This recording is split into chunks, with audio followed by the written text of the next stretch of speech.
12 मे 2026 रोजी महिला DGP नगर येथे राहणाऱ्या महिला आहेत. तर रात्री 10:30 वाजता शतपावली करण्यासाठी निघाल्या होत्या. मोटरसायकलवरून दोन इसम आले आणि त्यांनी त्यांच्या गळ्यातली चेन खेचून नेली. त्याबाबत पोलीस ठाणे येथे गुन्हा दाखल होता. त्यानंतर EPI पडोळकर आणि त्यांची टीम गुन्हे शोध पथकाची यांनी CCTV फुटेज चेक केले, येण्या जाण्याचा मार्ग चेक केला, आरोपी ट्रेस केले. त्याच्यामध्ये अनिकेत पप्पू शार्दूल हा गोवर्धन येथे राहणारा रेकॉर्डवरचा आरोपी आहे. त्याला निष्पन्न केलं.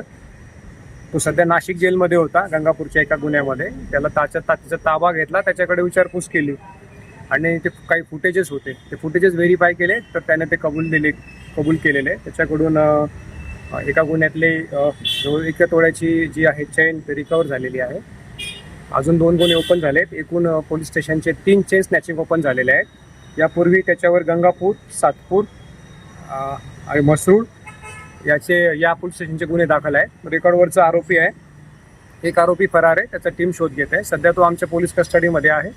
अजून गुन्हे उघडकीस येण्याची शक्यता आहे. किती आरोपी याच्यामध्ये 2 आरोपी आहेत आणि त्यांनी वेगवेगळ्या 3 ठिकाणी ज्या केलेल्या आहेत त्याच्यात वेगवेगळ्या मोटरसायकलचा वापर केला आहे. आता आमच्याकडे सध्या रिकव्हरी झालेली एका गुन्ह्याची आणि काही आता रिकव्हरी चालू आहे. सध्या तो पोलीस कस्टडीमध्ये आहे.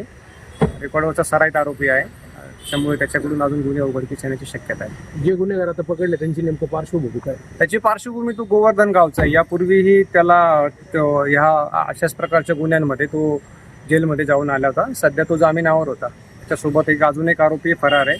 त्यासाठी आमची एक टीम त्याचा शोध घेत आहे. CCTV फुटेजच्या आधारे आरोपी निष्पन्न केलेले आहेत आणि त्यानंतर मग आरोपींच्या समक्ष त्यांचे इंटरोगेशन केलं. त्यावेळेस त्यांनी कबुली दिलेली आहे की त्यांनी केली आहे. पैकी काही माल आम्हाला मिळालेला आहे आणि त्या तपासामध्ये अजून बरेच गुन्हे उघडकीस येण्याची शक्यता आहे.